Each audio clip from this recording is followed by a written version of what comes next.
As the deputy leader of opposition in the Rajya Sabha and one of the most prominent faces of the Congress party in the House, how do you see the Parliament session progress beginning tomorrow? Well, it's bound to be turbulent because of the arrogance of the government, the Prime Minister, and his obduracy. We have made a very clear demand. There cannot be different yardsticks or parameters when it comes to propriety and probity. Accountability has to be there. And this Parliament has ensured that in the past. The BJP cannot either have a selective set of rules for themselves and another set of rules for the previous government or its ministers. The issues involved are not trivial, they are very serious. It's not a minor act.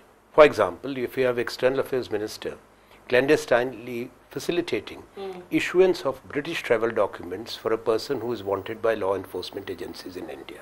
You know, he's an Indian citizen. He's an Indian citizen. If there was a bona fide request, it could have been handled through due processes by the Indian administration and our High Commission and our Foreign Office. But they were absolutely in dark. So we cannot overlook this.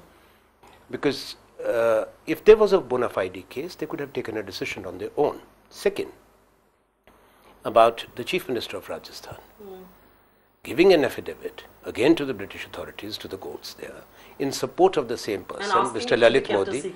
No, that's the first thing, that this is being given on this condition that it will not be disclosed to the Indian authorities. And you are occupying the office of Chief Minister. So they cannot be silent. Prime Minister talks a lot within the country on every subject. He tweets a lot. 26 countries he has visited. I think his office is busy preparing the list of all those countries, including Samoa, Vanuatu and all, where no Indian Prime Minister may have gone, so that he can travel and he can speak everywhere and he can wear the local attire. We have no objection. But why is he on Maun Vrat here? He's talked about Manmohan Singh and now he's on a Maun Vrat himself. I'm going to discuss the politics of Manmohan Singh had the dignity of office. He kept that. I will discuss politics of Parliament in a moment from now. I will discuss Sushma Swaraj and Vasundhara Raje and Shivraj Singh Chauhan threadbare. But I want to first get some things out of the way. And the first point is that and like you said, you started off by saying you expect turbulence in Parliament. There is likely to be political standoff. Many experts believe that the Congress is now opposing decisions that it once backed, whether it was the land bill, whether it is the GST. No, that's not true. That's not true. I'm asking you a very candid question because you've been a very land bill we brought. Is this payback time by the Congress? No. Because the BJP has done similar tactics in the past. Let me tell you, we are a responsible opposition. The government is claiming that in the last 1 year, maximum bills have been passed by the Parliament and maximum business has been transacted. There have been informed debates in Parliament. Why? Because you have a mature and responsible opposition. But opposition has a duty to perform. When it comes to land, let me be very clear, there was a national consensus, unanimity between the centre and the states and all stakeholders. It took more than 2.5 decades in reality of consultations. But finally, when we reached there, the BJP also endorsed. There were some amendments which the BJP leaders had made in the Lok Sabha. Sushma Swaraj was the leader of the opposition. That's right. And Arun Jaitley was the leader of the opposition in Rajya Sabha. They are party to the Land Acquisition and Rehabilitation Act of 2013. Now, all aspects were then analysed and discussed.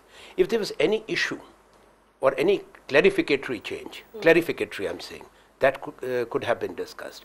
But ordinance after ordinance to bring in substantive changes, virtually unraveling the whole Land Acquisition Act, and the steps proposed are anti-farmer. The reasons given are wrong and they are misleading the people. For example, if you look at the definition of public purpose, it was on my insistence that the industrial corridors were included. The National Investment and Manufacturing Zones, and the Act says, as described under the National Manufacturing Policy. That's right, yes. And Prime Minister Narendra Modi and Gadkari and all of them say, oh, no manufacturing industries can come up, industrial corridors cannot be, land cannot be acquired, but it's already provided for. Defense and nuclear installations, it's provided for. But you cannot say that if you're going for public purpose, except there is the exception is there when it comes to nuclear or defense or any other reason for which the government urgently needs land. If you read section 40, that's very clear. It gives government all the powers. So land has been acquired, land continues to be acquired. We notified 16 national investment manufacturing zones, which are standalone industrial manufacturing cities. They have been notified. Land issue has been settled there. So what they are saying is a false propaganda. This move is anti-farmer, and it also will severely undermine, the food security of India. We have 1.27 billion, 127 crore Indians. If you are going to take away multi-crop land, and industrial corridors have been covered, but now 1 kilometer throughout, both sides, how can we expect? But they say this is job generation. I will discuss. Where is the job generation taking place? Precisely. And now the data has come that maximum manufacturing jobs were created between 2004 and 2014. Only yesterday the details have come out. Day before yesterday the numbers have been released. Yes. And you get some part of the credit there. I will discuss land in just a moment from now. But the question that I'm asking you has really come from a lot of people that we are speaking in India in.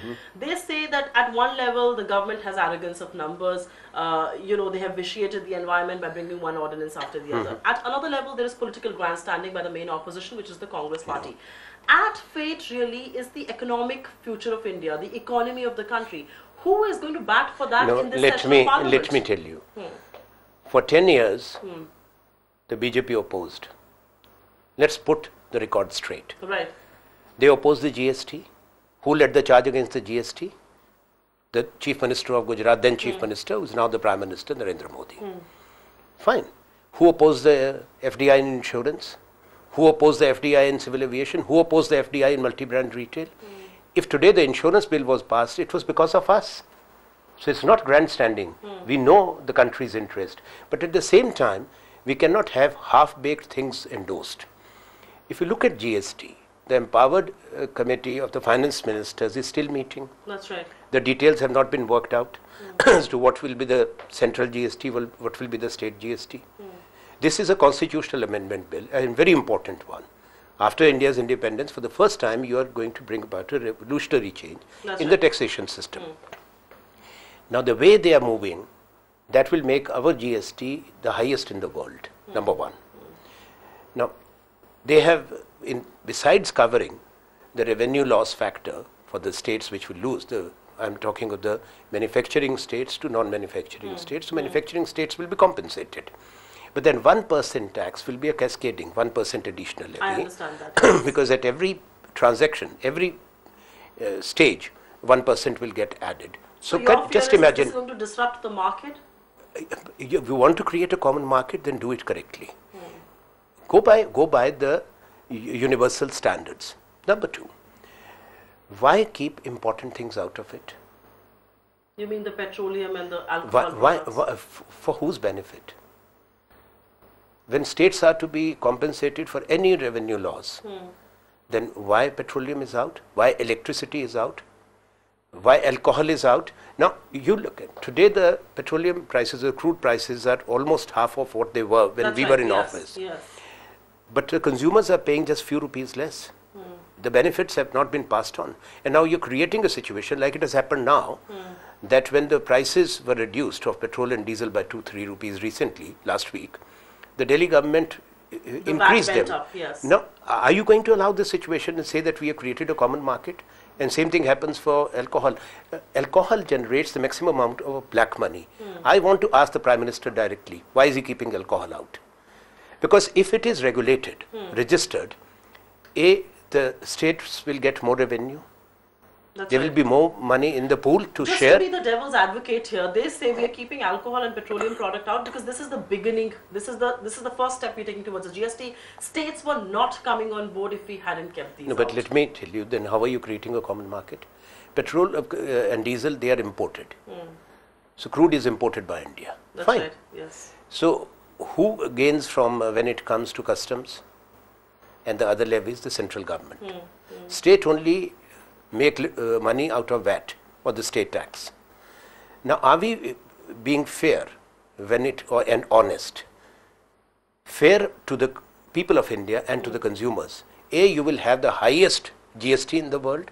Plus on top of that, you have kept 4 windows open for people to be taxed further. So you see, they have to be realistic. So you believe we are that pro GST. We are for GST. I will say it most emphatically. I was going to ask you that. What is your stand on GST? We are for GST. Definitely. But they have to listen to us. If they want to just use their numbers, then we have a duty to perform. It has to be correct. It has to be a common market. Let the government not give this false impression that we are opposed. If we have given suggestions in the select committee, and we were right, because when you want everything through ordinance, or you want everything to be, rubber stamped because of the majority, it had to undergo parliamentary scrutiny. Now, parliamentary scrutiny has brought up certain issues. Now, whether those are valid issues or not, you convince the country, you convince the parliament. If you are going to take your GST to 24-25% and keep these 3-4 things out, it won't be acceptable to us. What we are given to understand, sir, is I'm going to quote very informed people who are a part of that select panel, that on issues like this 1% additional tax that the states are going to levy, or alcohol and petroleum products, there is no consensus, and the Congress is perhaps going to give a dissent note. As you've given a dissent note on that. And as far as the 5-year compensation for states is concerned, the government has agreed, that has been incorporated. My question to you is, at this point, when the government seems to be giving an impression, and TMC and SP are all on board, could the Congress be cornered on the GST? It's not a question of being cornered. We are for GST. Other parties are free to take their own call. If we are saying something which is substantive, but you can give a which has merit, is this GST that's going to go through? No, we want a correct GST which creates a genuine common market in India, which brings down transaction costs. The way they are approaching it will not bring down transaction costs, will not make our manufacturing sector competitive globally. So after giving the dissent note, would Congress put the might of its numbers in the Rajya Sabha to stall this half-baked GST that you call it? No, if it is for the government to take the call, if they accept our suggestions, it will go through. What we're given to understand is that they will not accept your suggestions. The only suggestion that they will They cannot dictate to us. So you will be opposing the GST? We will do our duty then. No, we will not oppose the GST. But we will insist on the inclusion of what we are saying, and exclusion of that cascading tax of 1%, and inclusion of these 4 which they have kept out. Find us on Facebook at facebook.com/ETNow, and don't forget to click the like button. You can also follow us on Twitter at ETNowLive. To stay updated with all our programming, hit the subscribe button on our YouTube channel by logging on to youtube.com/user/ETNow.